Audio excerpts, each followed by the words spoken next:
Hello. How is everybody doing? I already see people in the chat. It's so awesome. Hi, Craig. Hi, John. I just got your video. I loved it. I'll have to do some videos of our backyard and stuff, especially since we're going to be getting a new chicken coop soon and a new greenhouse I'm really excited about. So I'll do that after those come and you can see a little bit of the farm that I live on, which doesn't really have hardly any animals. So I don't know if you consider it a farm or not, but it's my little piece of paradise. Hi, Lou. How are you? I'm actually in Mississippi right now. I'm in Corinth, Mississippi. That's where my office is, but I live in Tennessee. So what part of Mississippi are you from, Lou? Hi, Bonnie's Craft Room. How are you? Up in Michigan. I bet it's cold. Is it snowy? We just got done doing a trip that we didn't go to Michigan though, but we went up to Idaho and Colorado and Wyoming. We hit on the way there. Tons and tons of snow and very, very cold. But we had a great time. Hi, Lucy. How are you? Oh, Lucy says, don't forget to click on the thumbs up. Thanks so much, Lucy. All right, let's see. John and Craig are making jokes because John is in Australia, so it's actually Wednesday there, and John's saying, "I know what the future holds." If only that was true, right? Well, you kind of do sometimes, I think. John has great intuitions. Hi, Denise. How are you? Hi, Juliet. How are you? Hi, Jolene. How are you? Hi, Brian. Hi, Barbara. Meridian. That's not too far, is it? Let me look on Google Maps. I've heard of it, but I'm not sure I know where it is exactly.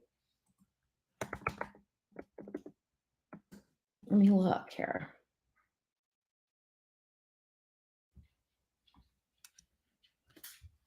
Let's see. Oh, it is. It's a good way. So I'm at the top and you're at the very bottom. So it's about 3 hours away. All right. Hi, Joe. How are you? Hi, Bernadette. Um, oh, Michigan's going to get an ice storm. We had some roads closed. It was kind of funny because I think it was in Wyoming. Google Maps showed that they were open, but when we actually got there, so we drove, an hour, I guess, and it's supposed to be a throughway to where we were going. We had to turn all the way around and come back, but it's all right. Hi, Raven. How are you? Hi, Sherry. Welcome. It's Sherry's first time catching a live, so welcome, welcome. Get your questions together and throw them in the chat so that I can answer them. Hi, Laura. How are you? Hi, M&T, Living and Cooking. How are you? Rachel, the Valentine's Day cooking was epic. I loved it. That was a fun, tasty Tuesday. That was last week. That was fun. Our dessert didn't turn out too well. I totally had the heat too high on my cast iron pan, smoked out the entire house, coughed for like 30 minutes straight. And the next day I had a sore throat. But it was all worth it. It was so much fun. Hi, Bonita. Oh my gosh. 3 a.m. in South Africa. Well, thanks for joining in. Let's see. Hi, Kathleen. How are you? Hi, Nancy. Hi, Chris. Another Ravens from Michigan as well. Hi, Linda from California. I was just talking to CJ, who's in California too, and he said where he is, they're expecting 2.5 inches of snow. And that's crazy. And that's not normal for where he lives.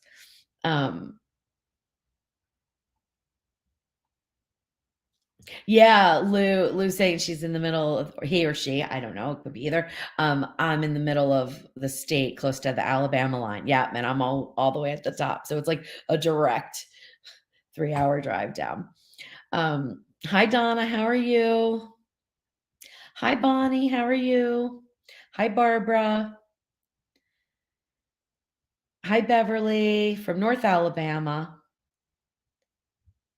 Let's see, keep going here. Hi Laura. Hi, Tracy. Oh, a lot of people joining for the first time live. Well, let me talk about what the Q&A is all about then, since we have so many people new. Sometimes we just chat, but a lot of times people will throw different cooking questions into the chat, and then I'll try to help answer them. And the community also helps answer them. So it's really an incredible experience. We've had so much fun. At least I have doing this. So anything goes. You can ask any questions about anything cooking related, or if you just want to know something more about me that you don't already know, I'm pretty much an open book. So I'm happy to share anything. And we just kind of have fun for an hour and connect and just get to know each other better. That's pretty much what it is. I mean, the Q&A, I mean, I want it to be informative, but there's no set structure or anything to it because really I just want it to flow organically and get to know you guys more, and hopefully you'll get to know me more, and we just have a good time. All right. Hi, Vanessa. So Vanessa's expecting some snow in Las Vegas. I mean, there's been a lot of snow. When we were going to go to the well, we did go to the Grand Canyon, but when we were like a few days out, my husband's aunt sent us a message saying, "Oh, you better check the roads and make sure that you can even like navigate in and out." But they were fine. But as soon as we pulled into the Grand Canyon, it started to snow. And let me tell you, it was incredibly beautiful. Like, I've seen the Grand Canyon under clouds. I've seen the Grand Canyon in bright sun. I've seen the Grand Canyon now in snow. It's hard to say which one's most beautiful because they're all different and they're all beautiful. But seeing the snow was amazing. And we saw a bunch of elk. That was pretty amazing too. So we were really, really happy about that. So we had a great vacation. It's busy though. I don't feel like it was really like a restful vacation. We were constantly going. Um, and John is in Australia and they're having a heat wave because it's their summer here, you know, or summer there. And it's, of course, it's my winter. We're kind of getting into warmer weather though, where I am, but that might not last. um, and we're gonna get some chickens. It's chick season. Then we're gonna get some chickens and a new greenhouse. Oh my gosh, I'm so a greenhouse and a chicken coop. I'm so excited. Um, oh, Brian, that's a good question. If I buy stars, how does that work for you? You know, I appreciate them, but it's not necessary at all.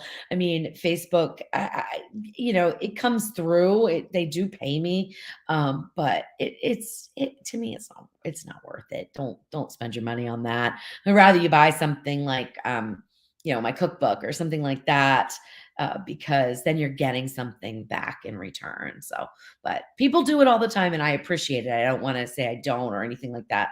I really do, but I don't want people to waste money or spend money on things. I even think Facebook takes a cut because you know, of course they would, right?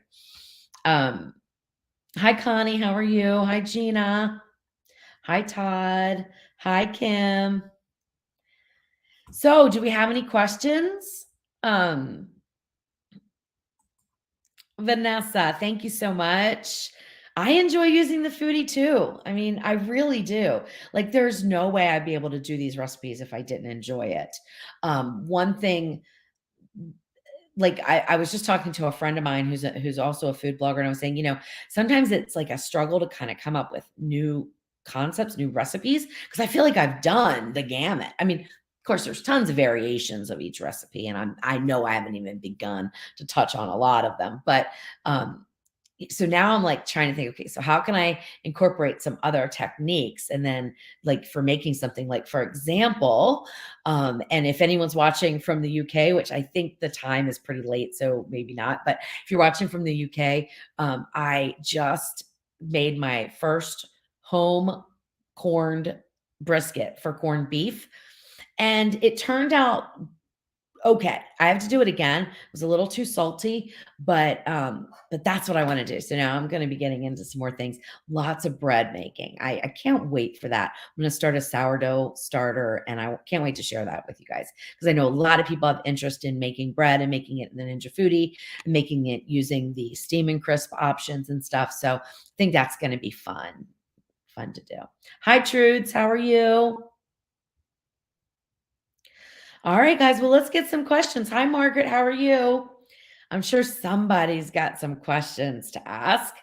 Um, I'm trying to think if there's anything that has come up. Oh, I know what I was gonna tell you guys. So this is specifically for Facebook. So if you're watching from Facebook, there are spammers. Oh my gosh. I mean, there's spammers everywhere, right?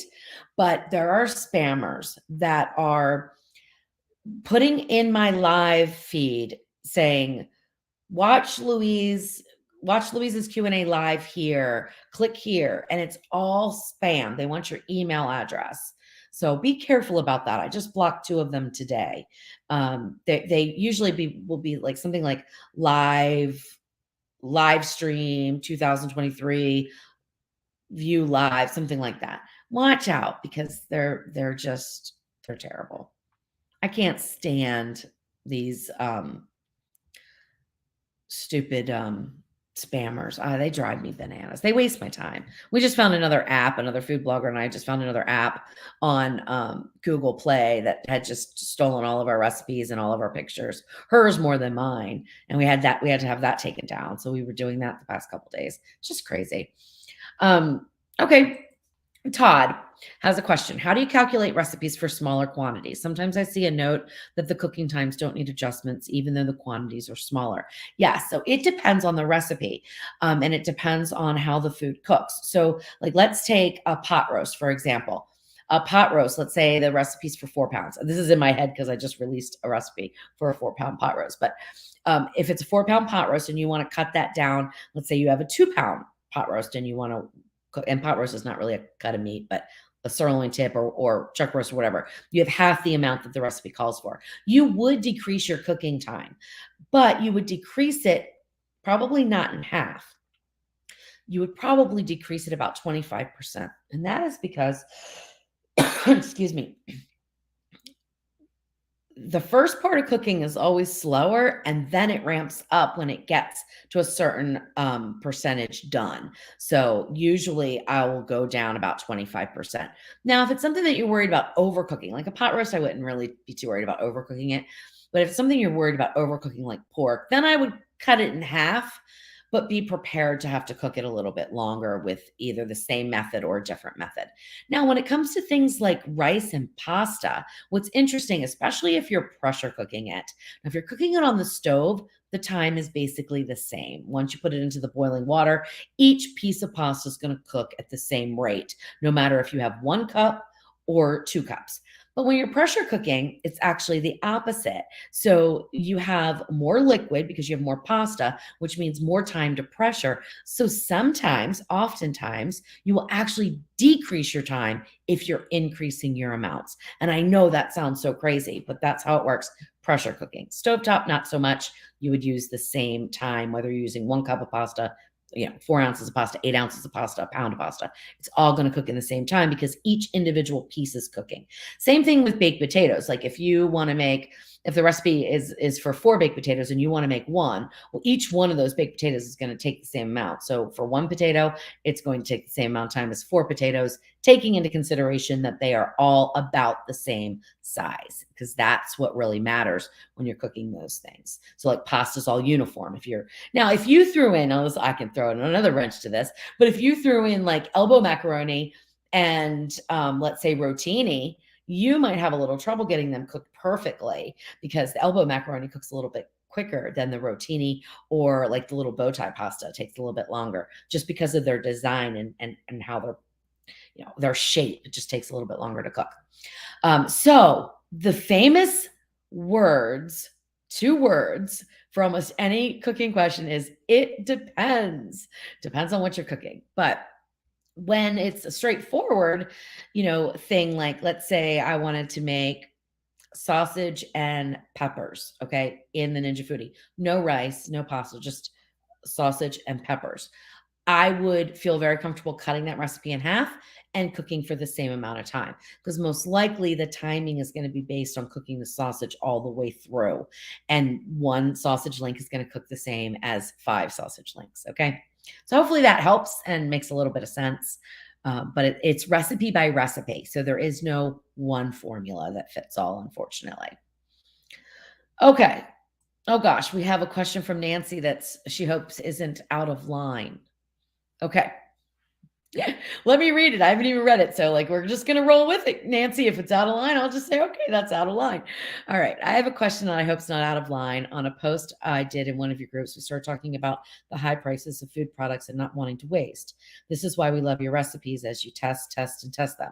My question is, and I'm sure you had some fails, and just wondering what happens to the food in the fail recipes. That's not out of line at all. That is a very legitimate question. 99.9% of the time, I don't fail to the point where I can't fix it. Okay. On occasion, I will have something that is so horrible that it goes in the trash. Okay. That it's just not edible for anybody, whether it be me, the dogs, or the chickens. It's just not edible. It's disgusting. Very rarely, though.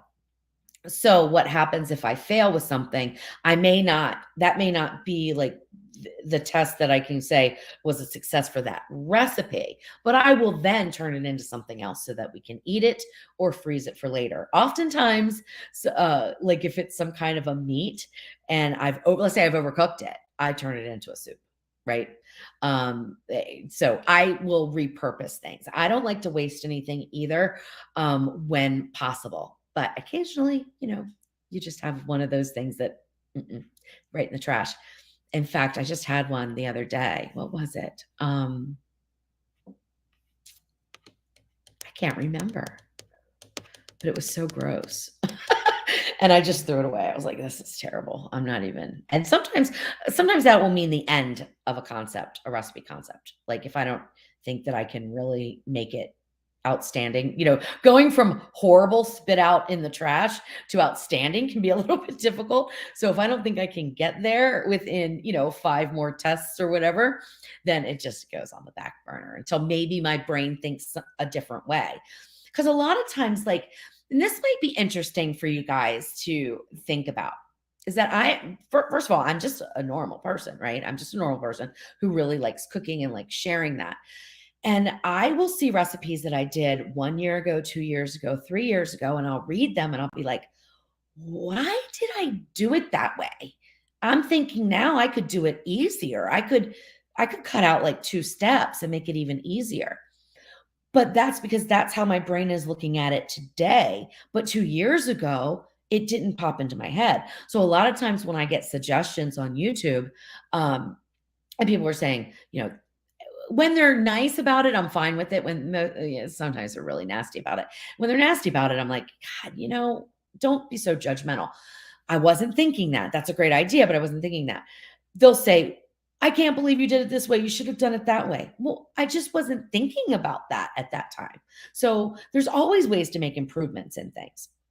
Kind of went off on a tangent there. But anyway, Nancy, I hope I answered your question. I don't waste as much as I can. Like, even if I have oranges and stuff going bad, I will rack my brain. Well, not going bad, but like I need to use them up before they dry out.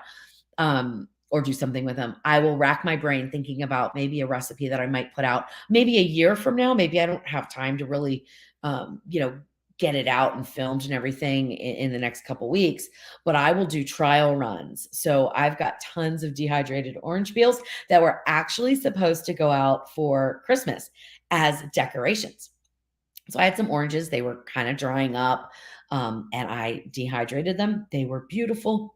And I thought, I'm just going to do these as little decorations. So if people have leftover oranges that they're not going to use up, they can do this and they can decorate their packages. But time got away from me and I never had a chance to do it. I'll revisit that next year, next probably around Thanksgiving time. So I have a lot of recipes that I've like done the one test on just to use up ingredients so I don't waste. I try to do that as much as possible. Oh, Connie, that's so kind of you. She says, I only watch your videos on YouTube. That's awesome. There's a lot of great creators out there, though, there's a lot that aren't so great, but there's a lot of great creators out there. Funny little thing is I don't watch YouTube videos. Ooh. I don't. I can't. I don't know. My attention span is not that good. Even when I have to watch my own. I have to watch my own. So the flow of doing this is I test the recipe, then we film the video, then Jeff edits it, then it comes back to me where I have to watch it just to make sure that he didn't edit out something important or that I didn't misspeak. Like the other day, I was making a video for, what was it? Oh, it was the pot roast video that I put out on Sunday. And I'm just doing the video. I'm tasting the mushroom. And I said, this is the one thing I love about pressure cooking mushrooms is they really hold their flavor and their texture. They just do great under pressure. And I didn't catch it, kept going, finished the video. When it came back from editing and I'm looking at it, I'm like, um, you didn't pressure cook this recipe, you slow cooked it. So I had to have Jeff cut that out because it made no sense. Both, I mean, it's true. Like slow cooking maintains the structure of the mushroom and absorbs so much flavor, but so does pressure cooking. It doesn't like break it down and make it soft like a lot of people think. So, I mean, I was accurate, but I was like, I didn't pressure cook, so it didn't make any sense. So he had to go back and fix that. So but as far as other YouTube, I mean, like I'll watch Cooking with CJ and I'll watch some of my friends and stuff like that. But I just don't. I just can't. I'd rather go to a website and like scan. I'm a scanner. Hi, Crystal. How are you? I'm so glad you're here. I'm sorry you have another headache. I'm so sorry. I know you haven't been feeling good lately.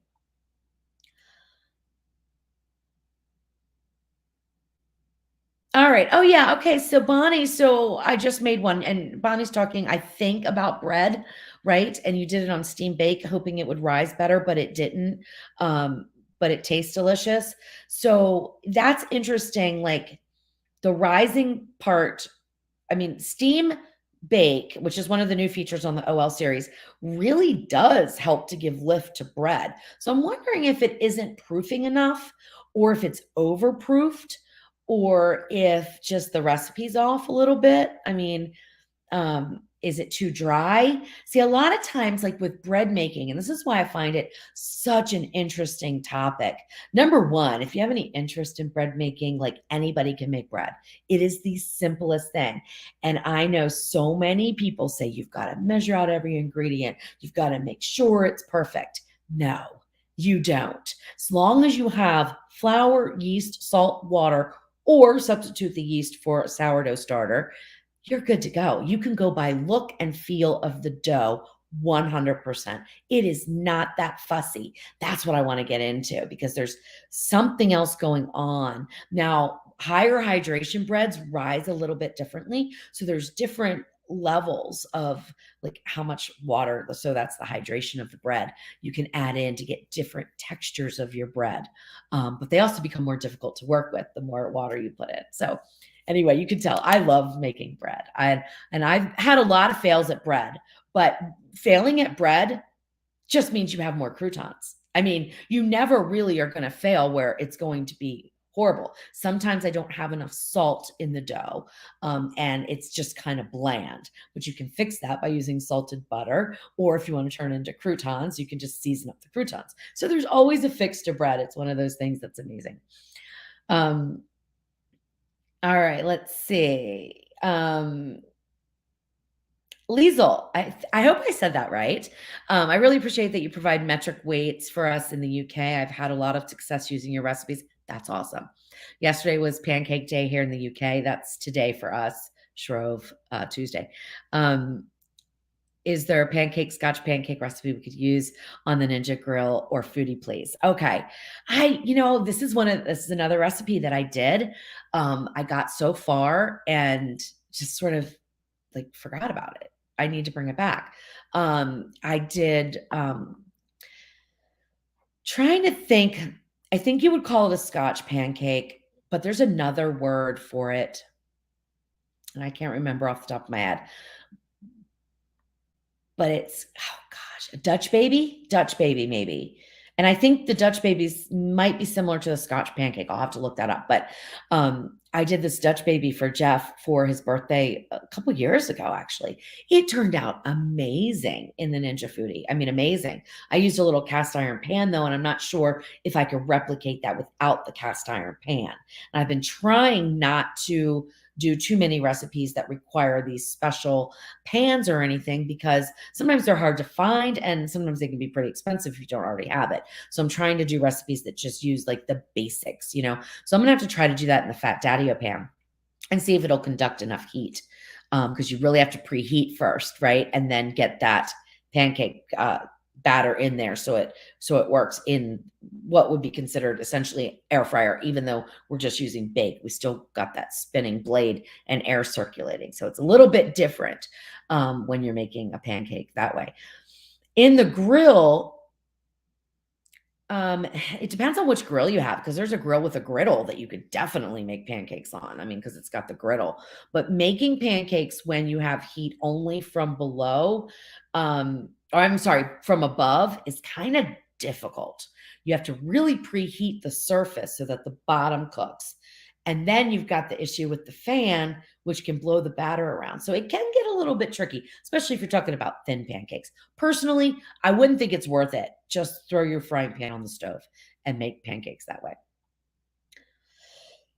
Excuse me.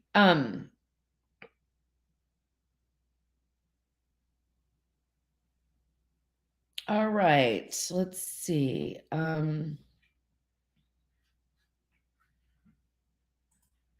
Trudes. She has the original. I'm assuming OG means the original foodie, and the slow cooker function is absolutely crap. Well, I don't have that experience with the old one or the new one. Mine, I mean, I have the old ones. They always work fine for me. So I just wonder whether your expectations are a little bit different based on previous models of slow cookers that you've had, you know, because that's where a lot of it comes into play. However, I mean, there's always a chance that that function isn't working correctly. But if your sear saute is working and your pressure cook's working, I can't really see any reason why the slow cooker wouldn't be working for you.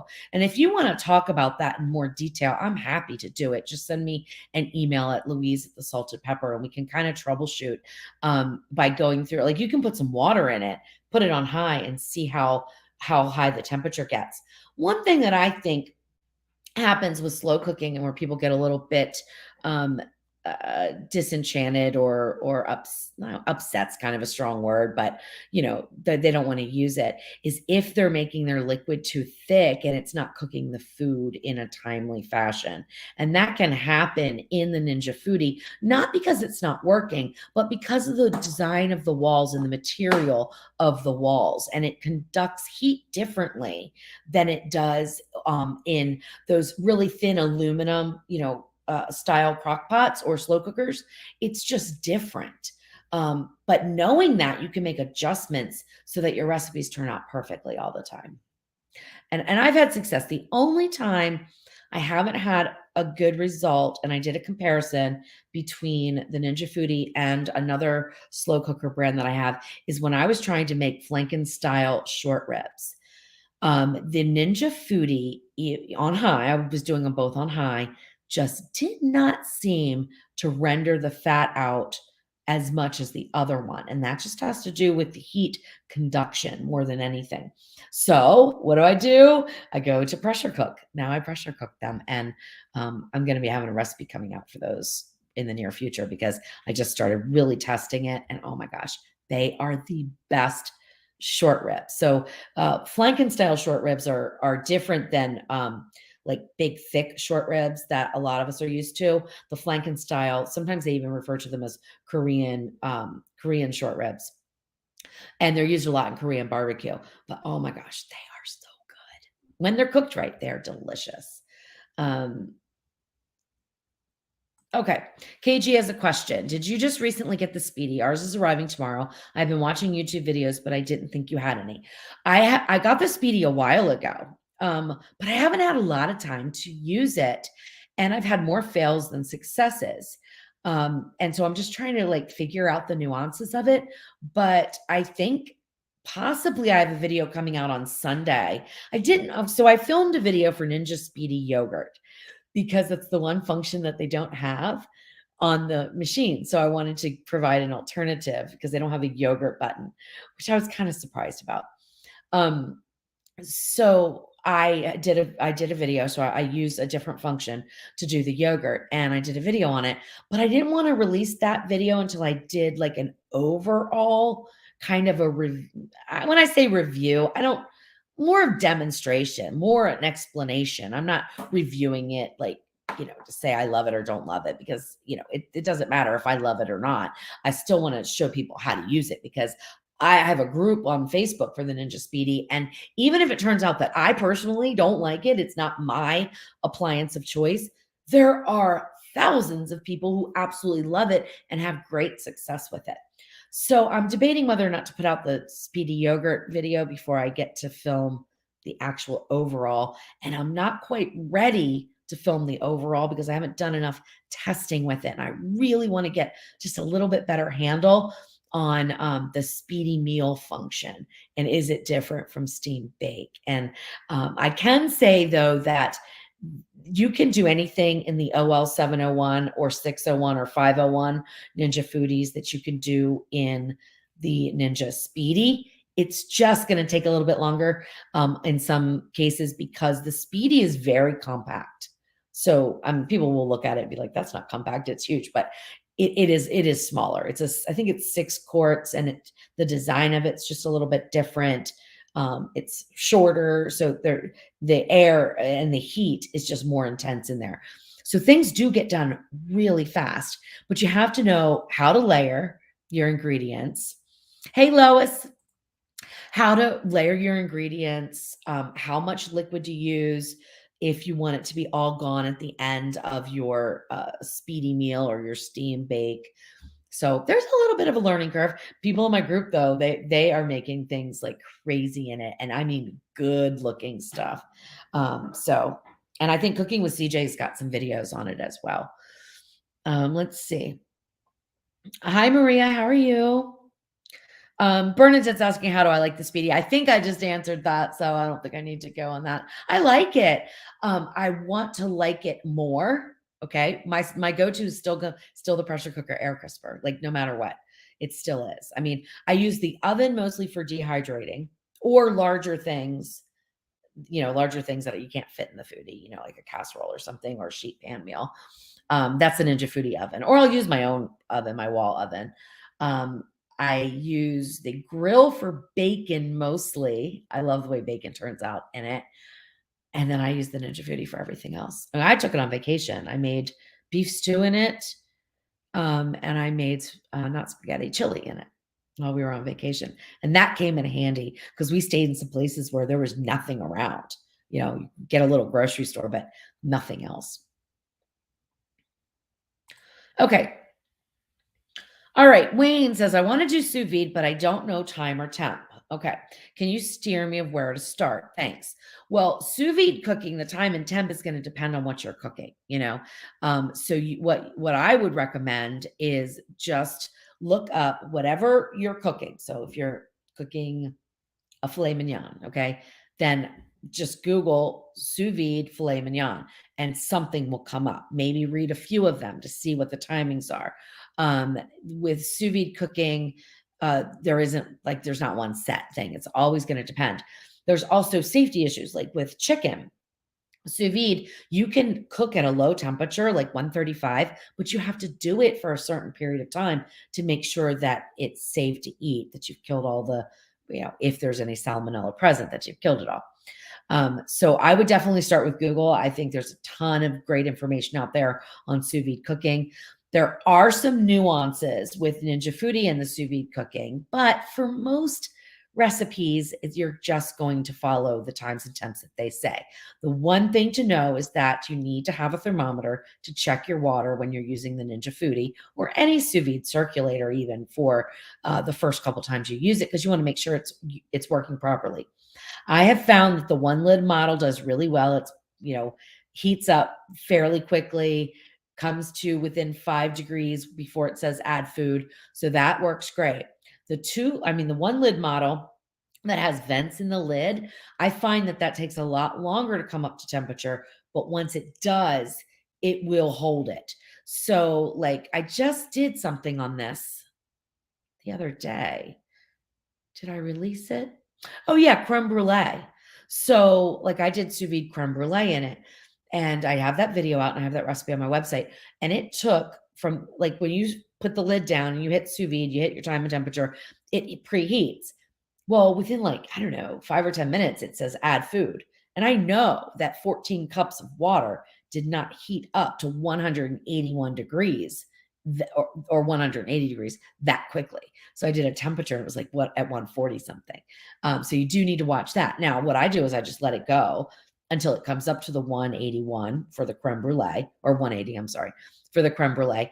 And then I put the jars in and start cooking it. You want to make sure you start your cook time at the time that the temperature reaches your target temperature. Okay. So you don't start the cook time when it says add food if your temperature's not quite there. Hope that makes sense. All right, let's see. All right, Kim was asking another question about the Speedi, and I think I went into that pretty thoroughly. If you have any specific Speedi questions, I'm happy to try to answer them. I'm not an expert by any stretch of the imagination, though.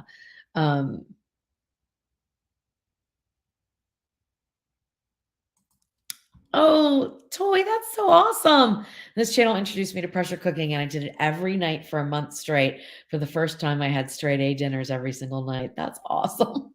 That's great. That's wonderful. I never used to like pressure cooking. It's funny. And I never had an air fryer before 2018 when I got the Ninja Foodie. And I really thought it was just going to be a hyped up appliance that didn't work worth a damn. I really did. I really did. And it turns out I was wrong. It works great. I love it. But I didn't like pressure cooking because it seemed like everything was just like boiled. Like, it was like, why would I even do that? Yeah, it takes less time, but the textures and stuff of the food aren't great. But once I decided that I was going to embrace pressure cooking, I learned everything I possibly could about it, brought all my cooking, experience to the table, and thought I'm going to use this in a different way. That's not just overcooking every single piece of meat. So I'm pretty happy with my recipes. I think I've gotten pretty creative, and I've had a lot of fun making them.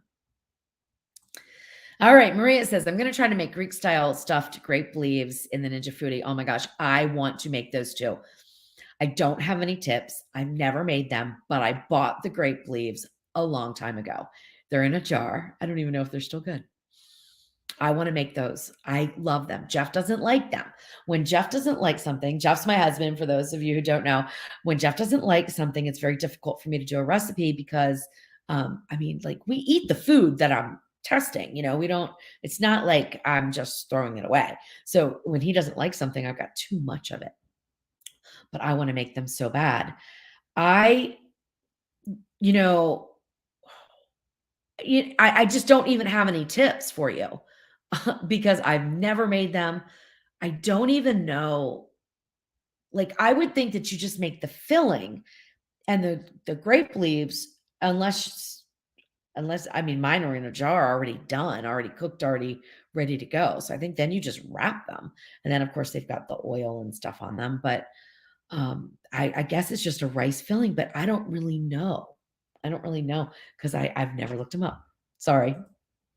I bombed that one. If anyone else knows how to make them, please chime in the chat because I really just don't even know except the rice filling, and I don't even know what ingredients would go in there.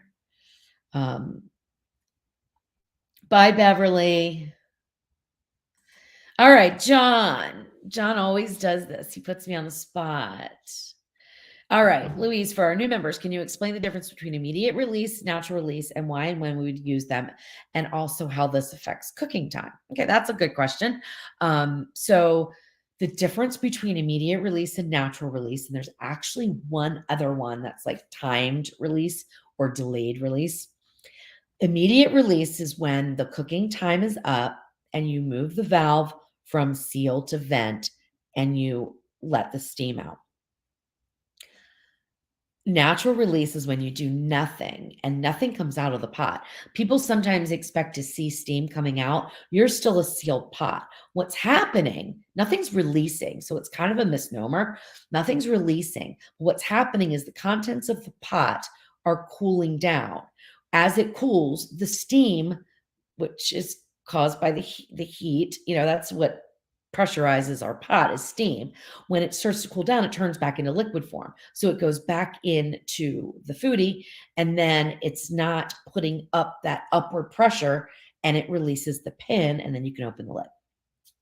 So why and when would you use them? If you have a soup and it's 3/4 of the way full, I would include a short timed release. Now, this is where we get into the middle ground. So, timed release is when a recipe will say pressure cook for 10 minutes and then do a timed release for 10 minutes, or allow the pot to natural release for 10 minutes followed by an immediate release. So you're giving it a period of time to cool down, but not the entire time that it takes for all of the steam to go back into the liquid form and release the pin. You're just doing it for a short period of time so that you don't have a boil up, okay? Excuse me. Cheers, everybody. I should have gotten some water too. So the boil ups happen when you release the pressure too quick and open up the lid. You can sometimes see things start to boil even more rapidly. It's the same principle as microwaving and sticking a metal spoon in. It has nothing to do with really the metal spoon. It's breaking the tension on the surface, and then it just all that steam that's trapped underneath just boils up. So how it affects cook, or when you would use one or the other. I started to talk about this. If you have a large pot of soup, something like that, you may want to do a timed release. So 10 minutes pressure cook, 10 minutes of natural release, followed by an immediate release. And that's so that the contents, cool down enough, but you're not waiting 30 minutes. That might overcook some of the ingredients in the soup. So that's kind of like the middle ground. I use that a lot. I use that method a lot.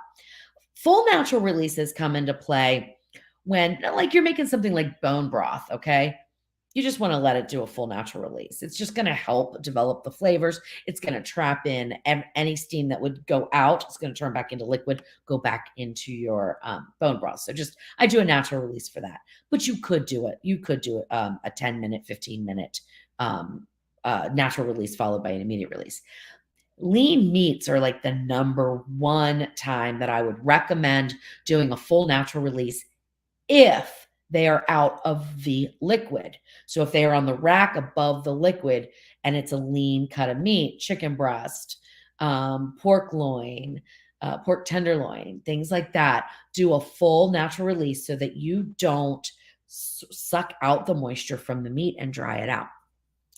If the meat is submerged in liquid, so like you're making chicken breast, but they're in chicken broth, they're all the way submerged, you can do an immediate release because you're not changing the temperature of that water enough to pull any moisture out of the meat. So you could do an immediate release with that. But if lean meats are above the liquid line, I always recommend almost always recommend doing a full natural release. You could do a full natural release with any long cooking items and it's not going to matter. But short cooking items like pasta and rice and things like that, they are usually either an immediate release or the release time is figured into the cook time. So this is what another question that John asks. How does it affect cook time? Well, with rice, if you pressure cook the rice for 2 minutes, essentially, like let's think about this on the stove, because a lot of people have experience with cooking rice on the stove, but don't really quite have a lot of experience with pressure cooking.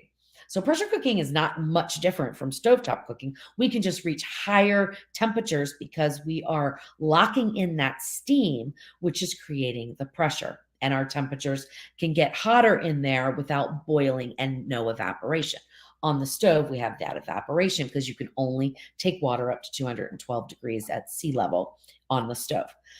When you cook rice on the stove, you can put it in, you bring it to a boil. Some recipes will say bring it to a boil it for a few minutes, and then put a lid on it and set it to the side. That's because the rice is actually cooking by absorbing the liquid, not necessarily that it needs the heat so much. It needs to absorb the liquid to plump up. So in the pressure cooker, I usually, as a rule of thumb, will do about 2 minutes. This is for a white rice, 2 minutes of pressure cook time, followed by 10 minutes of natural release time. That gets everything going and the rice softened just enough but not so it's mushy. And then that 10-minute natural release is letting the rice absorb the rest of the liquid so it becomes nice and fluffy and the way that we like rice. Now, if you wanted stickier rice, and there's actually a rice you can buy that's sticky rice, but if you wanted to make a stickier rice in the pressure cooker, you would just add a little bit more water and add just maybe a minute of pressure cook time. And it's going to come out a little bit stickier because it's going to even get hotter and start cooking a little bit quicker. Let's see what else. So the other thing that I take into consideration with fast cooking foods is how long did that natural release, or I'm sorry, how long did that immediate release take?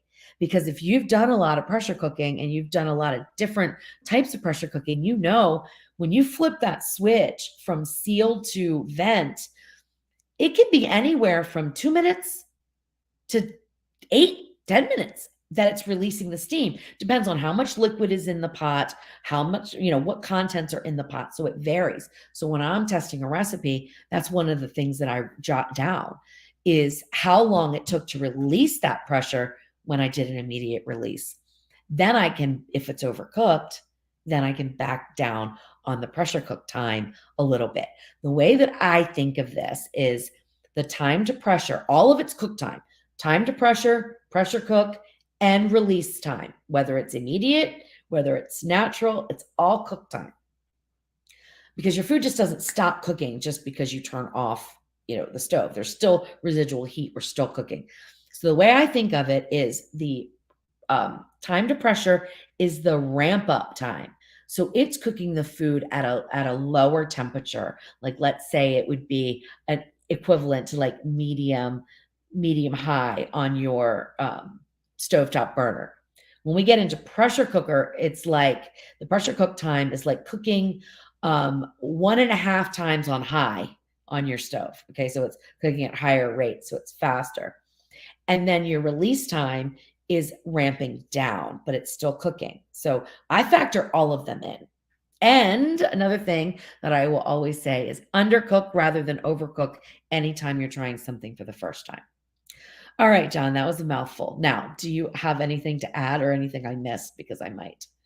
I might have missed something.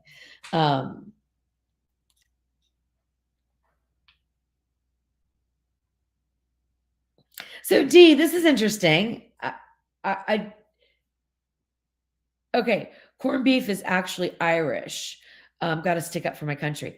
I thought corned beef was actually an Irish American thing. I didn't even think that corned beef was a thing in Ireland. I want to hear more about that because I think it's fascinating.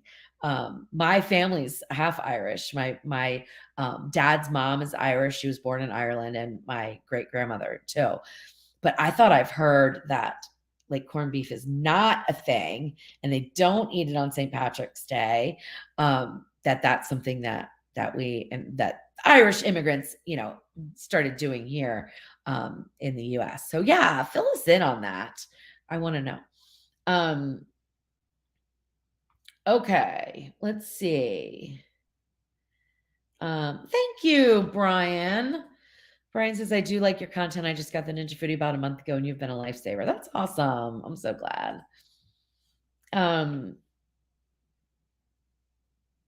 Let's see. Oh, Maria, thank you too. Gosh, that's like one of the biggest compliments I could ever get is that I've had influenced somebody in a positive way, that they're like cooking more or enjoying cooking or cooking better or just, because of any little thing that I do. I think that's just amazing. Okay, Susan, this is a good question. Have you ever cooked hard-boiled eggs in the Ninja Speedi? If not, do you think it would work? What setting and how long? You could absolutely steam them. I mean, you could absolutely steam them. That would be similar to, pressure cooking them, but it's just going to take longer because steam is going to be about 210 degrees versus, whatever temperature gets up to like 240 when you're pressure cooking. But I've also heard that you can air fry hard-boiled eggs. I have not tried it yet. I think that's one of the things I'm going to do because I'm really curious. I would think that dry fan heat would make the shells impossible to get off, whereas pressure cooking makes them like almost fall off on their own. So, and I think steam would do the same thing. It's just going to take longer. So if I pressure cook hard-boiled eggs, I do 4, 4, and 4. So I do a 4-minute pressure cook, a 4-minute natural release. And then I put them in the ice bath. I say 4 minutes just because, people are used to the 5, 5, 5, but the ice bath you could do as long as you want. It doesn't have to be 4 minutes, but until you can touch them, that just stops the cooking so they don't overcook.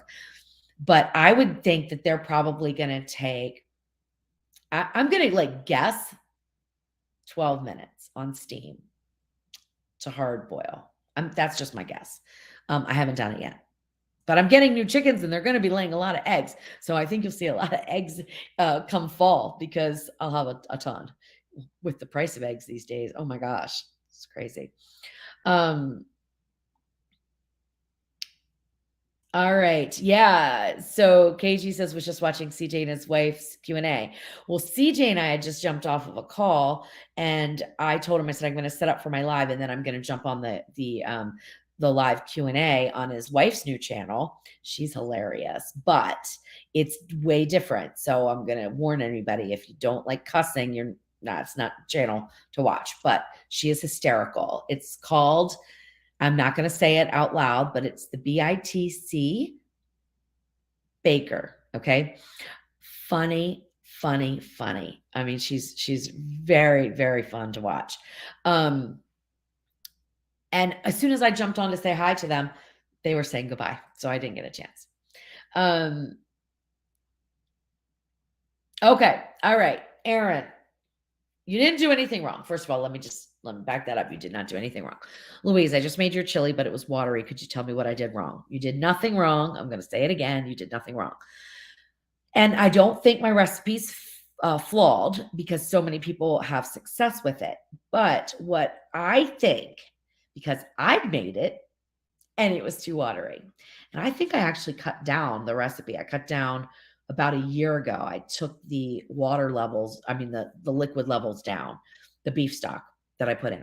So if you followed the YouTube, that wouldn't be updated. My website would be updated. But if you followed the website recipe and it was still watery, this is what happens. Meat gives off different amounts of liquid no matter what. It just changes. So when I had the issue with the watery chili, that's what happened. I know that I used more sirloin. So I used more. That was the reason why mine did. And it gave off more juices, more liquid, and it was watery. Now, what I do is just put it on sear saute or slow cook with the lid open and let evaporation happen. And also I found that once it sits overnight, it's perfectly fine. So I don't think you did anything wrong, but I also don't think you would go wrong if you decrease the liquid next time.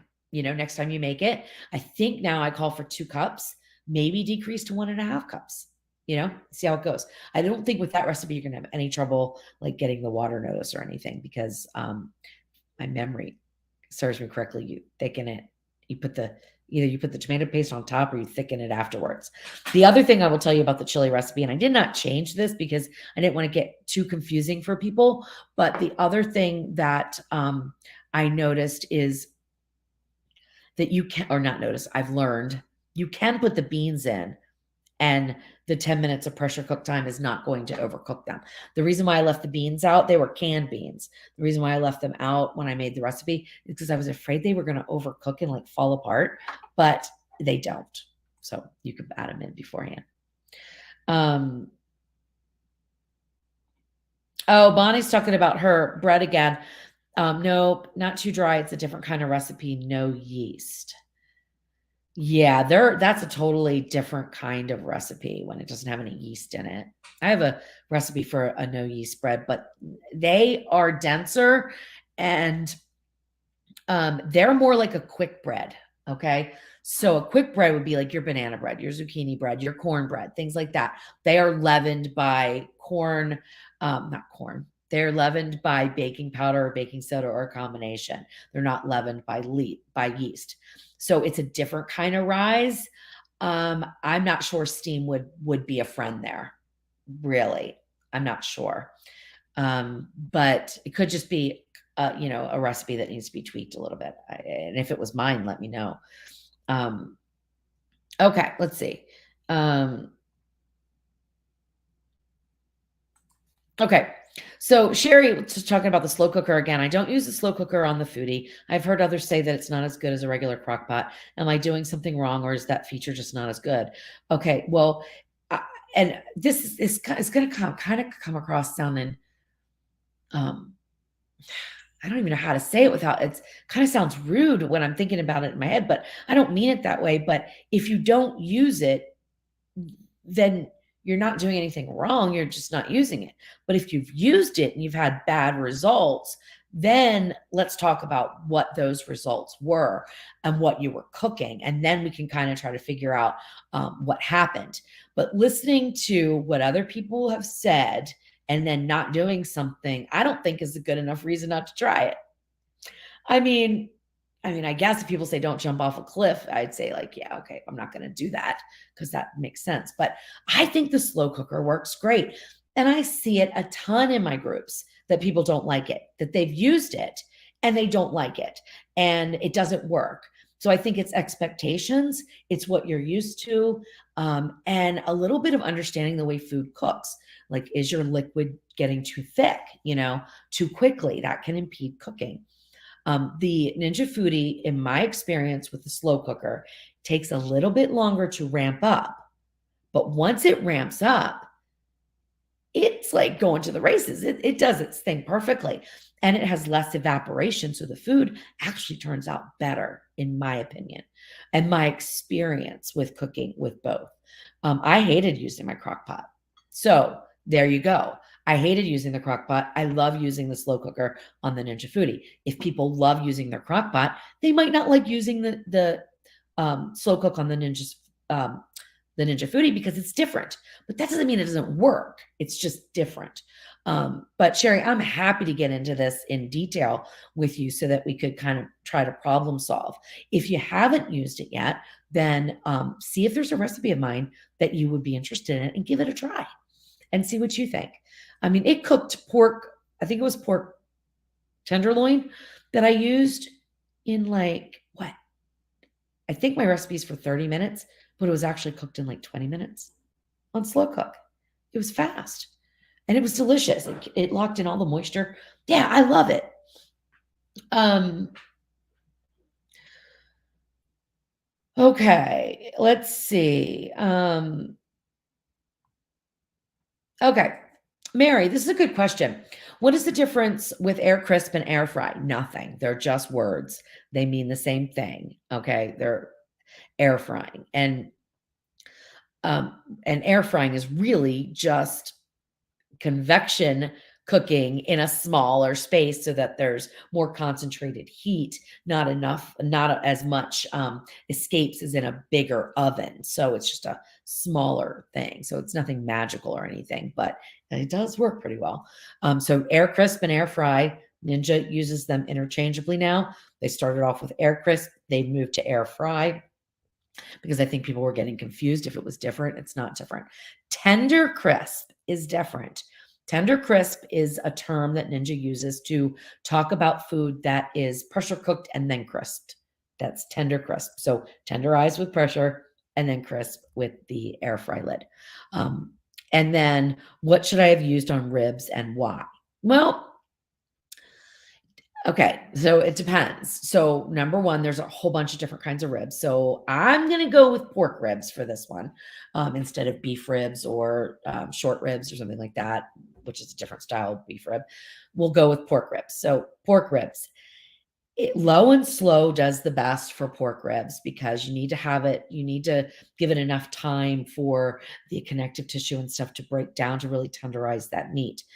So I like to pressure cook, which is not low and slow. It's fast and hot, but it's a moist cooking environment and it does do a good job with ribs. But if you were just going to use a dry cooking environment, air fryer, air crisp, you could, but you'd have to go down to 300 degrees and keep it far enough away from the heating element that they cook without over browning, on the top because you don't want them too charred. Steam and crisp would work okay, but the steam function is very short. Okay, it does introduce some moisture into the mix, so it would work, but you still have to go at a very low temperature for a long period of time. if you were using one of the newer models with Steam Crisp. But my favorite for ribs, and the closest that I've gotten to smoked ribs, that tenderness that you get, is with pressure cooking and then air frying at the end to get the bark on the outside. So that is my answer for ribs. I would pressure cook and then air fry. It would be the best combination, in my opinion. All right, let's see.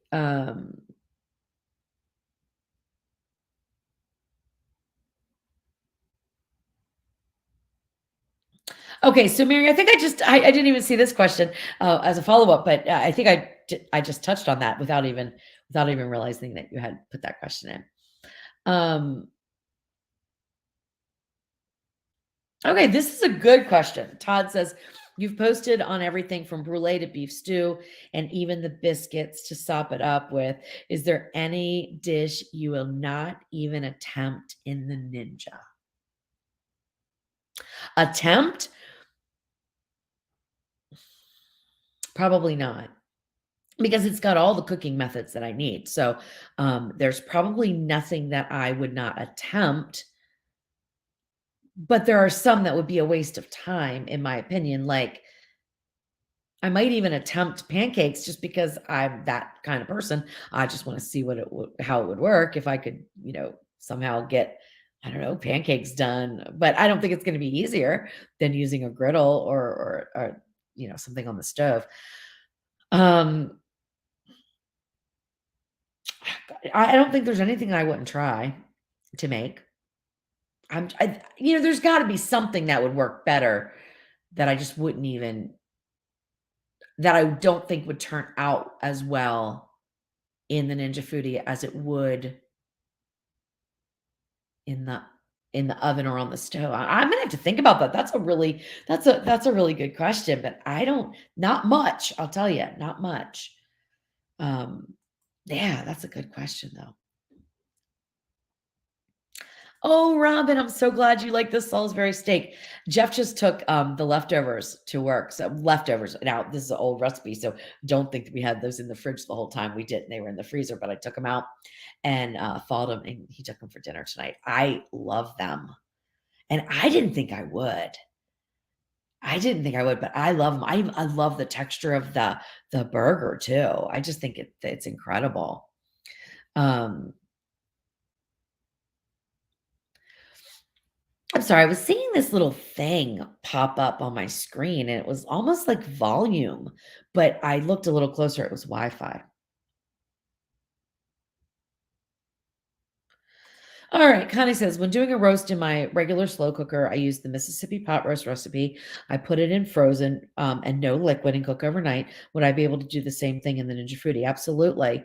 But if you're making the Mississippi pot roast recipe, aren't you putting in the peppercini juices? I would definitely put in those. I just made that for the first time. Jeff fell in love with it. So I'm gonna have to do my own spin on it because what I did is I don't have any ranch packets or anything like that. So I made my own ranch seasoning. Oh my goodness, except for the fact, one little thing, I made it, but I didn't write it down. So I have no idea. And it turned out perfect, of course. That's how it always works. So I don't remember how I made the stuff, but I would think that you would want to put in a little bit of liquid. But I understand that the meat's going to give off its liquid. But yeah, you could do the same thing in the foodie, no problem. All right, Jan wants to know what the Ninja Speedi is. If you can look over my shoulder, let me see that blue little square thing back there. That's the Ninja Speedi. And it is very similar to the Ninja Foodie pressure cooker and air crisper, the one that has the OL series with the smart lid, except it doesn't pressure cook. It's square instead of round. It doesn't pressure cook, but it has a lot of the other features. And they have something called rapid meals, which is basically a steam bake, I'm thinking. And it has a rack, and inside in the pot, there's actually like two levels. But what I'm finding is the one level that's high is almost too high. The crisping lid's too close, and so things really get cooked pretty quickly.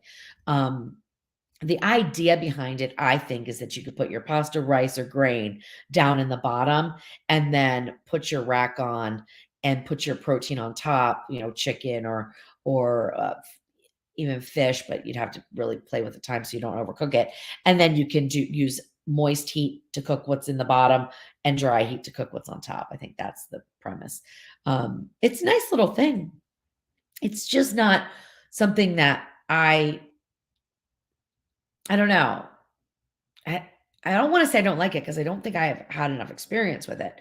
Um, Let me put it this way. If I'm testing a recipe in the Ninja Foodie and I wanna eat something for dinner that needs I wanna do a pasta and, let's say I have frozen chicken or something, I'll pop it in the Speedy.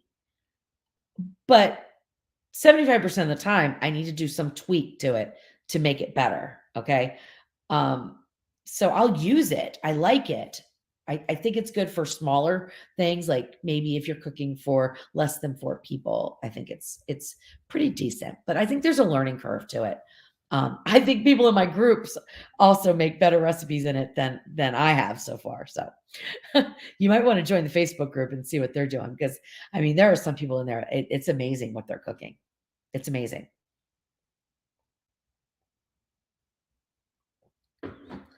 Okay. Um, and Todd is talking about sous vide cooking again. And your ninja came with a cooking guide that includes a sous vide section. Yeah, you can use those timings, but again, know your appliance. So definitely have an instant read thermometer that you can test the water with. I cannot stress that enough. It's very important, especially when you're doing something like chicken where it needs to cook for a certain amount of time to be safe. You want to make sure that your temperatures are up to that level that you set them at, right? Okay. Let's see. Hi, Native Doll. How are you? Hi, Sherry. Welcome. She said she's finally caught me live. Welcome. Brian wants to know what my favorite recipe is in the foodie. Oh my gosh, I get asked this a lot. And the answer is usually like the one I'm working on. Because I'm so invested in it that it's like my all-time favorite.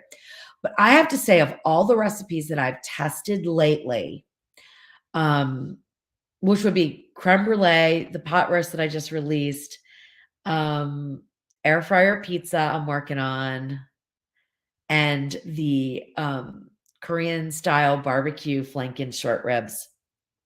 Those short ribs. I don't know if I've ever tasted anything so delicious in my life. They were so good. They were so good that I decided to order some special ingredients because I just threw in stuff that I had here that I thought would taste good together, okay? I used a little bit of hoisin, I used a little I can't remember exactly what I used, but little of this, a little of that, right?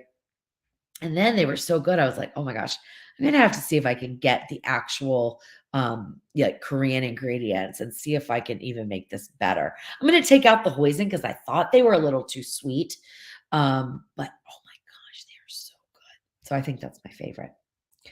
Um, Drop a link for the Facebook. MD, will do, I will do. Um I'm looking to see if I did somebody asked a question earlier and I saw it and then it disappeared. Probably because the feed moves kind of quick.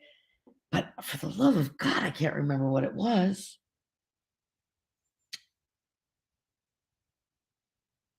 I just can't remember what it is. All right, let me grab that Facebook link to the Ninja Speedy real quick. While I try to think what this was.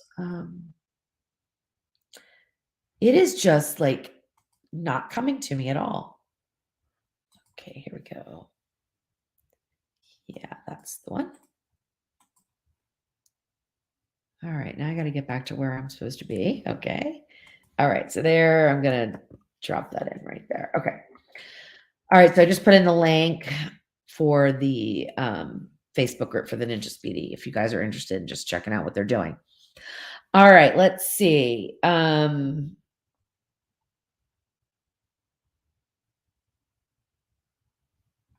Okay, yeah, MD, that's great. If something says oven at 450, I go down to 425. 350 is a great baking temp in my foodie. Yeah. I mean, it does kind of depend on what you're cooking, but rule of thumb is 25 degrees. That's what everybody says.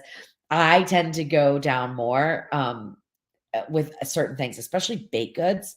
Like I'll go down all the way to 300 sometimes. I just made a cake with somebody um oh my gosh, was that fun? Let me just talk about that real quick. So when CJ from Cooking with CJ was getting up to his 100,000 subscribers, we did some collaborations and we did a push for it. And one of the things that I did was I gave away a few cooking classes, private, one-on-one, like through Zoom. And I just had my first one. Oh my gosh, was that fun. Oh, so I developed a recipe for her. She wanted a cake. She wanted the cake done in the Ninja Foodie, and I gave her option between lemon and chocolate, and she picked lemon. I was so excited because I've been wanting to do a lemon dessert in the Ninja Foodie. So I did a lemon blueberry chiffon cake, which chiffon means that it's kind of a different batter. You whip the egg whites and fold them in. And oh my gosh, it's kind of like an angel food cake, but a little bit richer. So good. So with that, when I was baking in the foodie, like we took the temperature, I think down to 250 for the first 15 minutes, and I covered it because I needed to have it rise a certain amount before the top set. Otherwise, you get those volcanoes. Have you ever done that? Have you ever baked something at too high of a temperature? And so the top sets before the cake fully rises, or whatever you're doing fully rises, and then you've got these like these peaks and all these cracks and weird things. That's because your heat was too high and the top set before the cake could rise. So yeah, we had fun with that though, but we went way down on temperature and then we went up. Um, all right, let's see. Oh, that's all. Thank you. All you need is the foodie and Louise. That's awesome. And I saw your comment that you're moving, so you've got 2 frying pans and a foodie. I could probably cook with the foodie if I had it. Well, I have like I can't. I'm trying to think. Last time I used the stove. I mean, oh well, Tasty Tuesday, I did. Um, But my everyday stuff is done in the foodie or the Speedi. I try that out. Sometimes I try the grill out. Um, oh, Mary. Okay, so let's talk about let's go back to this. We had a question about hard-boiled eggs in the Speedi, and Mary says she air fries them at 260 for 15 minutes in ice water, and and it peels easily and no green yolks. That's awesome, Mary. I'm gonna use that as my guideline. That's awesome. Um, let's see. Oh, Stacy, thank you. Thank you so much. I appreciate that. Well, guys, it's about 8:12. We usually go an hour. I'm always over because I talk too much, as I'm told time and time again on my YouTube channel. You talk too much, just get down to cooking. I can't help it. It's just me. My mom says that she taught me. I didn't talk for a long time and she was worried. And so she was really pushing me to talk. And she said that's the worst parenting mistake she ever made because I have not shut up since. That's an ongoing joke. Um, all right, Lucy's got a question. Can you use glass jars when cooking pot and pot? Okay. Yes and no. Okay. So if you're going to use glass jars, I would try to use ones that are designed for pressure cooking, just because they are less likely to crack, but those can crack too. You can use ceramic, you can use those things, but you run the risk of them cracking. If there's any sort of hairline crack or anything like that, they can expand and break. So the concern is, or the thing to think about is, are you willing to risk it? You know, will it be the end of the world if your food's ruined because your glass exploded? Now, when I'm doing stuff like creme brulee, which is sous vide, that doesn't get hot enough, so we're not going to talk about that too much. But I have a custard that I do in a little glass jars. I have a pot de creme, chocolate pot de creme that I do in little glass jars that get pressure cooked. But they're canning jars; they're designed for that. And I've had maybe one break in 10 batches, right? But if that breaks, it doesn't affect any of the other ones. So it's like, okay, great. But if you're using a casserole dish that's glass, your whole dinner's ruined. So that's just kind of the way I think about it. So the advice is not to use them, but it's not because something's going to like blow up. And it's not because the glass is going to like blow up or anything like that. It just cracks and breaks and ruins your food. All right. Um,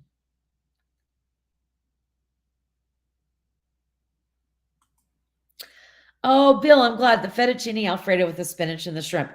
Um, did I do that? That might not have been my recipe because I didn't do it in the air fryer, but I did a fettuccine Alfredo, I think with chicken in the pressure cooker, but I don't think I have one with I don't know.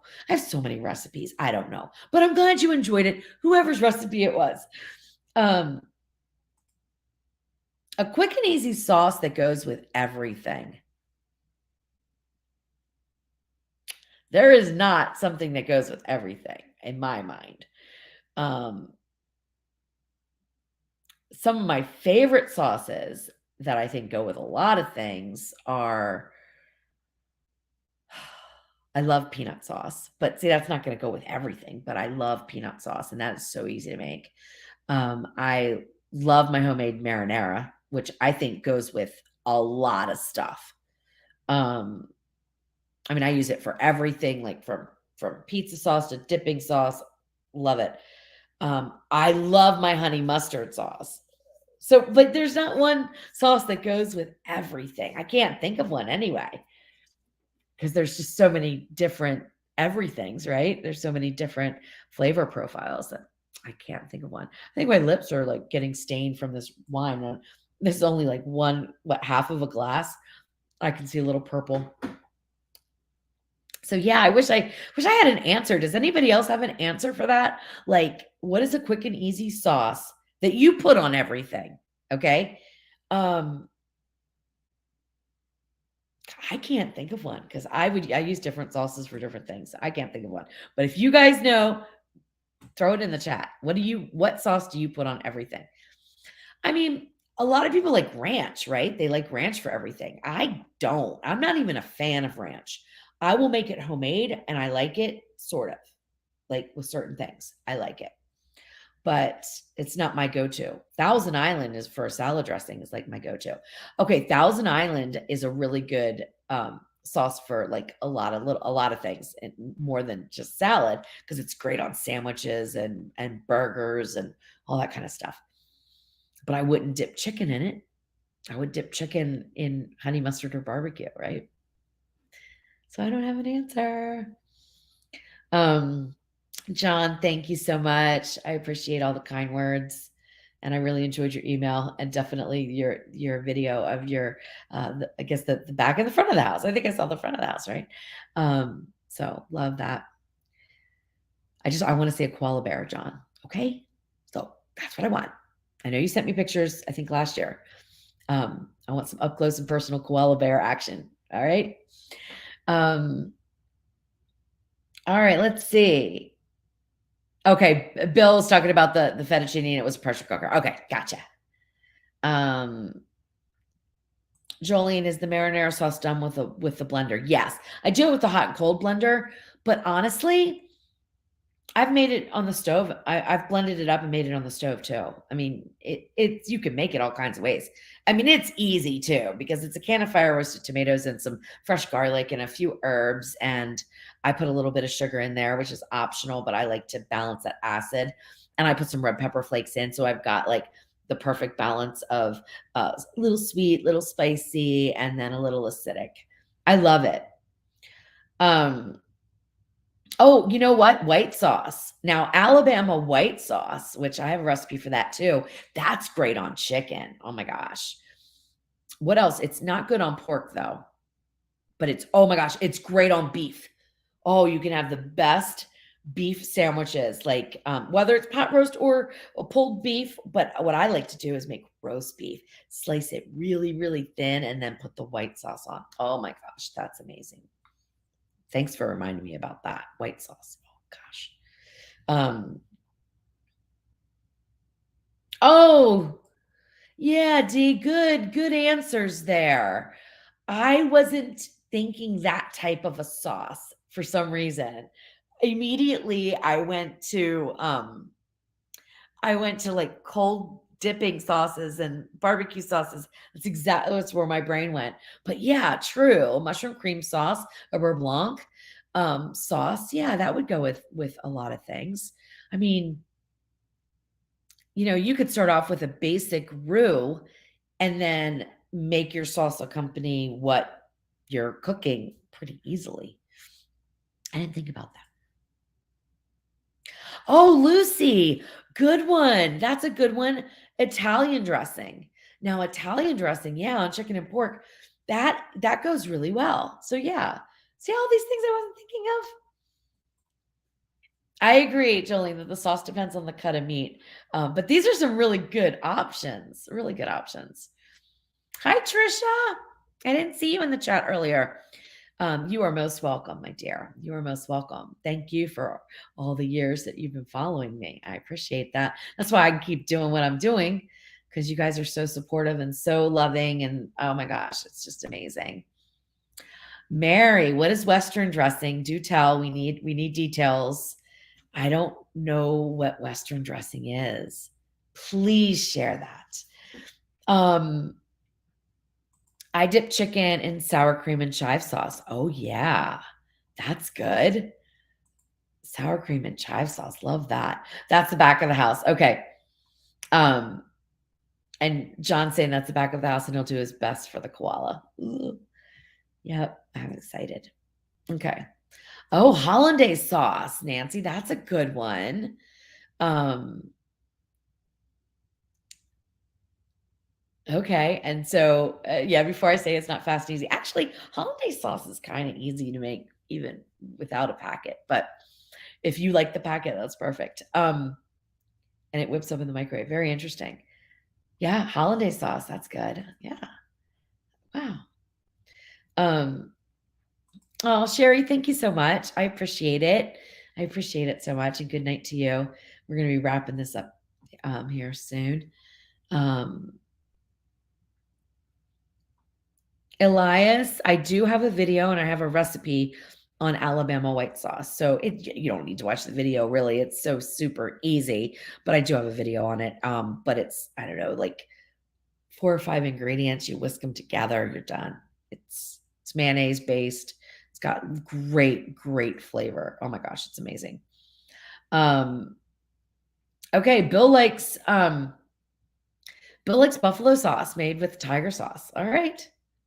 The way I make my buffalo sauce or wing sauce, if I'm going to do traditional wing sauce, I like to use honey, butter, and Cholula. Those are my 3 ingredients.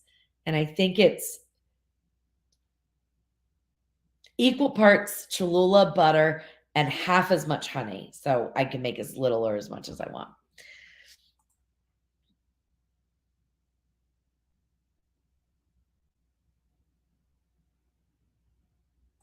Okay, so Mary says it's a dressing. I think I saw something else though. Now I don't see it now. Oh, no. I thought I saw something where it was like a French dressing. Oh, that was Trisha. So Wisconsin has a dressing called Western dressing and has a bit of a tang. I'm gonna have to look that up. Is it like a French dressing? That's what Trisha is saying? I don't know if those 2 comments are related because they're from different people, but yeah, that's interesting. And Michelle says, I made your sweet potato fries yesterday and they were so good. I never would have attempted something like that without your in-depth guidance. Thanks. Oh, thank you. Because I tried so many different ways to make those sweet potato fries and they were horrible. They were soggy. They were burnt. They were this, they were that. I was like, it's pretty much impossible to make these. And then I did what was it? Cornstarch. And I was like, oh my gosh, this changes everything. So yeah. Okay, so Jolene saying Western is closer to Catalina. Catalina dressing is like one of my favorite dressings of all times. If I'm gonna have like a salad that has, cucumbers and onions and, like a basic house salad with croutons and Catalina dressing. Oh my gosh. Catalina is probably my first choice for that. Oh, it has to have either cheese cubes or shredded cheese on it. Catalina and Thousand Island those go hand in hand. But I really like Catalina.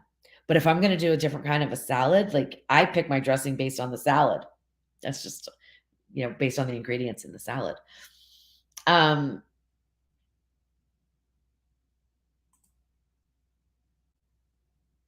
okay. So Patty, this is a good question. It's yeah, let me answer this. So Patty says, I like your videos. Could you please do more videos using the Ninja Foodie 8 quart with the probe?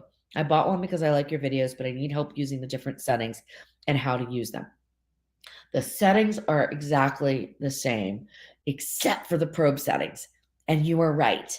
I have dropped the ball with that, and I'll tell you why. Especially with pressure cooking with the probe. There's a lot to take into consideration because remember, if you've been watching the live from the very beginning, we talked about this when I talked about the pressure release, immediate, natural, and delayed or time release, that just because you flip the vent, to open it up to let the steam out doesn't mean your food stops cooking like that. Well, when you're using the probe, you can't set your temperature. Like, let's say you ordinarily would think you would cook chicken to like 160, 165, right? 160 with a rest period. I know it needs to get up to 165, but I cook mine a little under so that the carryover heat takes it up, but not too high. But with pressure cooking with that probe, you've got to under set it. So if you want to make chicken with the probe, you've got to like set it down, depending on what cut it is, but like set it down into the 140s, 150s, probably 140s. And I know this because I started out right when I first got it. I started out gung ho thinking, oh my gosh, this is going to make my life so easy because I can take whatever meat I want. I can program in the temperature I want, put it in the foodie and let it pressure cook and it'll stop when it's at that temperature. Wasn't thinking about ramp up, ramp down, ramp up doesn't matter in this, but the ramp down, the time to, that it takes to release the pressure overcooked everything. I was like, oh my gosh, this actually takes more brain power than guessing in my mind. Like, so I stopped using it. I don't know. I'll get back into it. I'll do it because I really need to like do a video explaining that and explaining how that works. Because I bet a lot of people aren't thinking about it. I didn't think about it and overcooking their food. So anyway, yeah, I will. But all the other functions are the same. So you can follow any of those. But yeah, I agree. I need to do that. I apologize. I dropped the ball. D, as I've said it before, and we'll say it again, you have totally boosted my confidence in using the UK 15-in-1. Well, that is awesome. I am so happy about that. So happy. Aaron, I did it once. The question is, have you ever done a recipe for chicken? And I don't even know if it's Divan. I think we went through this on a Tasty Tuesday where I didn't know how to pronounce it either. I did it as a viewer gave me the recipe to do. It was not my thing. It was just not my thing. I don't know if I don't like it, but no, I don't have a recipe for it. But I don't, it was a long time ago too. I'm trying to remember. I think it was okay. It wasn't that her recipe was bad or anything like that. I just don't think it was for me. But I haven't gone back to it since. So I'll have to look it up though and see. Maybe I can put a spin on it and make it where I like it. That's the other thing is I've got to like the recipe. I will not put out a recipe I don't like. I just won't. It's not going to ever happen. Like split pea soup, I don't like. So if I ever have a recipe for split pea soup on my website, somebody else created it and somebody else ate it. I can't do it. And I want to. I really do. It's popular recipe. It would go over well. I love peas. I love ham. I want to make a split pea soup. I gag every single time I taste it. I can't get through it. It would be like the most comical video in the world, me making it. And I don't think it tastes good. I don't think I know how to make it right because I don't like it, you know? Um, okay, let's see. Oh, Mary says she'll mix some sour cream with that Western Catalina dressing. That sounds good too. And Mary says it's close to Catalina, but different. I'm gonna have to look up some recipes for it. I'll have to try it out. Um, I have not done truffle fries. I have not. Sorry. Um, like I don't even know, like my husband doesn't even like he doesn't like truffles too much either. So, and I guess that's what they are, right? You're not talking about some kind of weird cut. You're talking about truffle fries like they would be flavored with a little bit of truffle oil or something. I haven't. Oh, we've got a new one here. Have you tried Dorothy Lynch dressing? No, I have not. I did try Green Goddess dressing though, and I did not like it at all. Like, I had a few people request it. They wanted me to make a recipe for it. And I was like, okay, well, yeah, okay, I'll go get some. I've never had it before. So I went and got some. Ooh, I didn't like it. I couldn't, I was like, that's not me. I can't do it. I don't like it. Um, oh, Nancy, that's funny. Stop it. Every time I pick up my wine glass, you pick up yours. That's so funny. That's so funny. Um, all right, let's see. We'll get to the end here.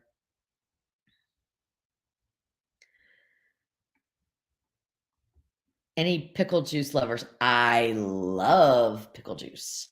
I love pickle juice. Um, oh, Stacy. Stacy's never owned a pressure cooker. She's always intimidated by it. I can't wait to purchase one now. I hope you do. I hope you get the Ninja Foodie because I think you will be amazed at all that you can do. Um, it is really amazing. You can just do so much. Um, okay, so Mary says I can't stand green split pea soup, but the yellow split pea soup doesn't smell. Yeah, the smell is kind of funny in it. And the taste is milder, but what about the texture? I don't know. I can't do it. Oh, I don't think I can do it. And I like all kinds of things, like, but that is just what and the Green Goddess. Jan, you are not alone. So many people love that dressing. Maybe I just got a bad one. I mean, I think I just went and got Kraft. So maybe that's just not a good, example of it. I don't know, but I was like, "Oh, I don't like that at all." Um, that's so funny about pea soup. I hate peas, but love, pea soup and ham, and I use the immersion blender to get rid of all the pea chunks, but then I add the ham chunks, yeah. I don't know. There's an aversion. Maybe when I was a kid, my mom pureed peas and, like, I don't know, made me eat them too much? I don't know. I love peas. I love, love, love peas. I can even do canned peas, okay? So, now most people who love peas probably love them, fresh, of course, or frozen, and then just lightly cooked, so they're snappy. That's my preference. But look, I'd get a can of peas, dump that oil out or the water out, the juice out, put in some pepper, put in some, it doesn't usually need salt, and some butter, and I could eat the whole can. Green peas out of a can, mush, mush. But I love peas, but pea soup, no, can't do it. Um, all right. Trisha says that Louise got me started using the Ninja Foodie and now I love it. Well, thank you. I'm so glad. That's awesome. It's awesome, awesome, awesome. Um, all right. MG's gonna make some honey mustard lemon with lemon pepper seasoning. Okay. Honey mustard chicken, maybe? Or honey mustard lemon dressing. I don't know if those all go together. We have to talk about that. Um, all right. Speaking of soups, maybe a cream of onions. Oh, that might be good. had the walkabout soup once. I don't even remember what it is. Um, but a cream of onion soup. I was gonna make a roasted garlic soup. I love the flavor of garlic, but I like that idea. I wanna do a French onion soup, but honestly, that's okay. That's one of those things I don't know that I would do in the Ninja Foodie. Um, I wouldn't pressure cook it because you would pressure cook the, onions to mush. You could make it in the Ninja Foodie, but I would use sear sauté, so it would be exactly like making it on the stove. And then I would ladle it out and I would use the oven to broil on the tops. Um, but maybe I'll do that. I have a recipe on my website for a onion soup, but maybe I'll make it in the foodie. What I really want to do is a bone broth, like a beef bone broth, to actually start the French onion soup. But I love the idea of a cream of onion. Um, Okay, let's see. Oh, Daddy Dutch, how are you? So, yeah, I heard he was going to Texas. We didn't have enough time to chat about all that was going on in Texas, but I'm glad you guys are meeting up. I'm sure it's something barbecue related and you have fun and take pictures and share with us all. Maybe go live, right? So we can see what's going on in Texas. Um, So cream of onion, but with melted cheese is what the walkabout soup was. Okay, interesting. Interesting. Um,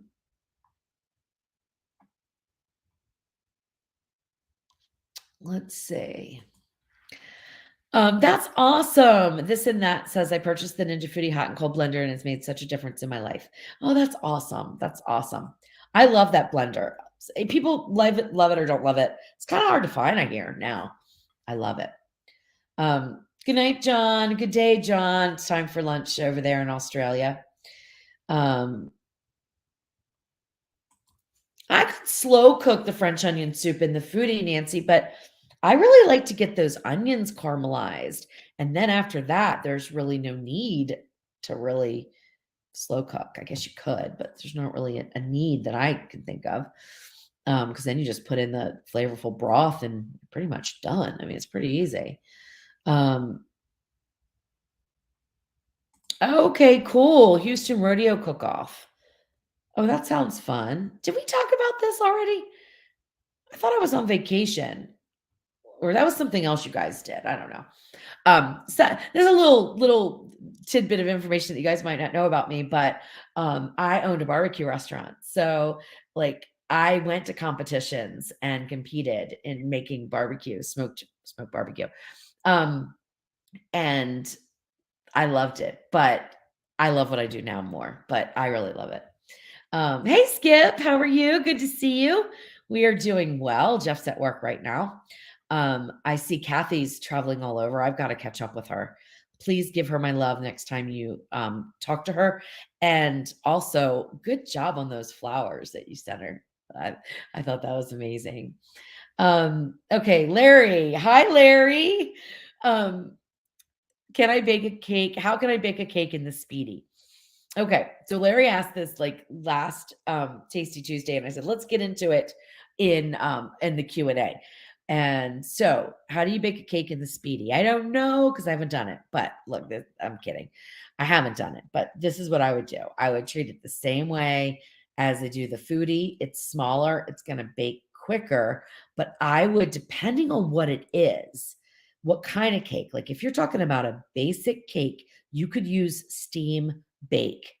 Lower your temperature 50 degrees. Make sure that you put that pan all the way down, either in the bottom or I don't even know if I would put it on the rack. I think I would set it in the bottom of the Speedy to make the cake because of how short it is. You don't want that direct heat going too much on the top too quickly. But if it's a special kind of cake, you'd probably need to send me an email. But if it's a normal, box cake or scratch cake that just uses, the sugar and eggs blended together with the butter and then mixed in with the dry ingredients, steam bake should work beautifully for you. And remember, it's the centers that have a hard time getting done. So when you're first, getting used to it, I would use a bundt style cake or a tube pan or something like that. Okay. Then if you want to use the round pans, either you need to take your temperature down even lower, or invest in heating cores for the center. Okay. Um,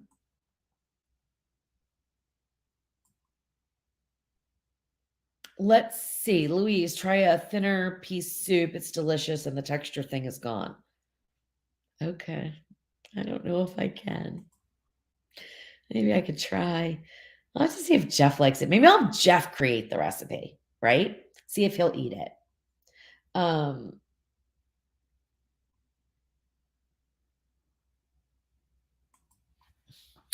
okay, so I think this and that is saying honestly, Mary, but I think she's talking to me, Louise. You should have your own, I'm thinking, show. You are the best hybrid of Martha Stewart and Paula Dean.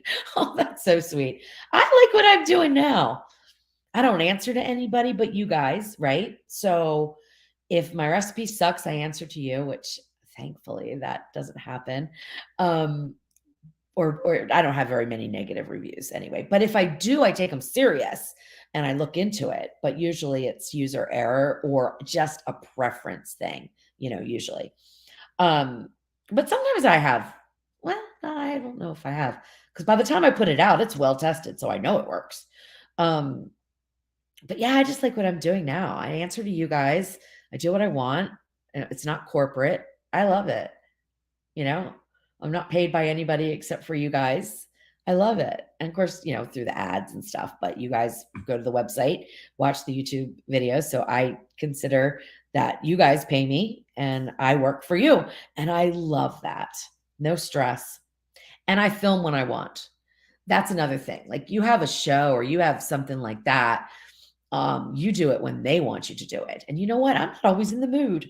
Like sometimes I'll have things scheduled and I'll be like, Jeff, I'm not in the mood. I'm not doing it. Because what's going to happen is I'm going to ruin the recipe and I'm going to have to redo the video.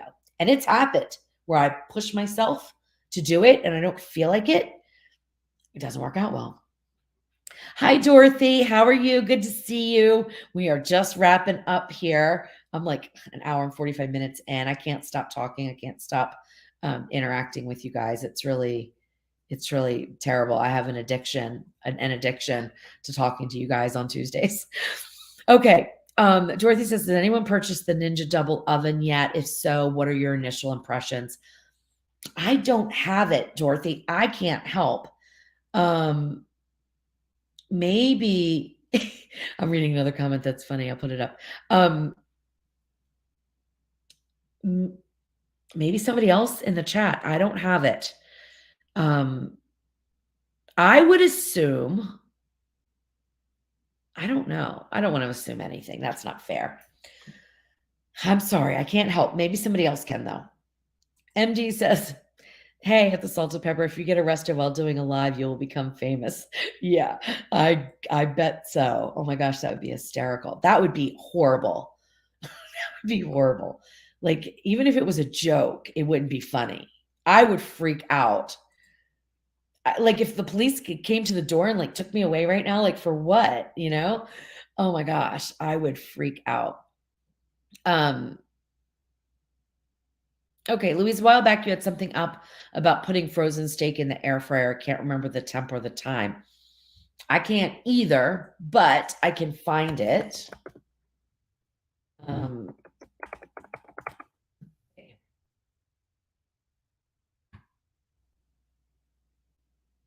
Okay, air fryer frozen steak recipe. I will put the link in there, but I will also tell you right now what I did. It was a 1-inch thick ribeye, and I did it on 400 for 20 minutes. And that was with a preheat. Okay. So make sure you preheat. That's important. I think it was a preheat. Now I don't know. Maybe it wasn't a preheat. I don't know.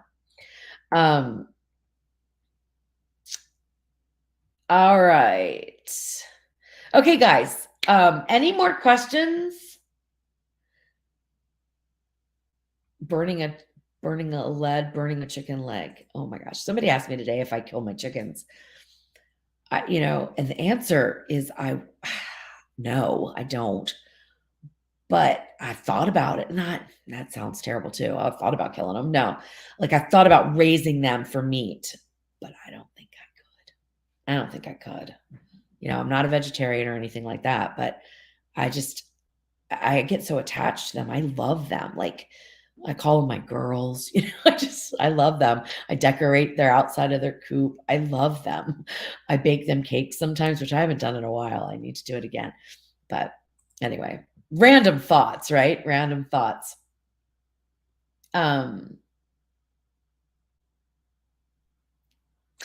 Oh, Abby, I appreciate that so much.